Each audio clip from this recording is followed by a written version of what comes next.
முழங்குது குலசையிலே தங்க கலசம் மின்னுதே.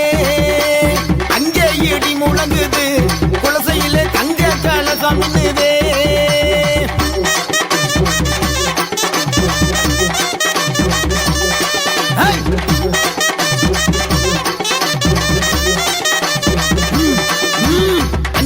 சேலை கட்டி மங்களமாய் இருப்பவளாம் வேங்கையின் மேல் ஏறி நின்று வேண்டும் வரம் தருபவளாம்.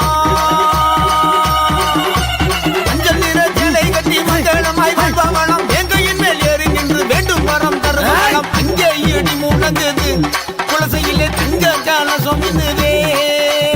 அங்கே இடி முழங்குது குலசையிலே தங்க கலசம் மின்னுதே.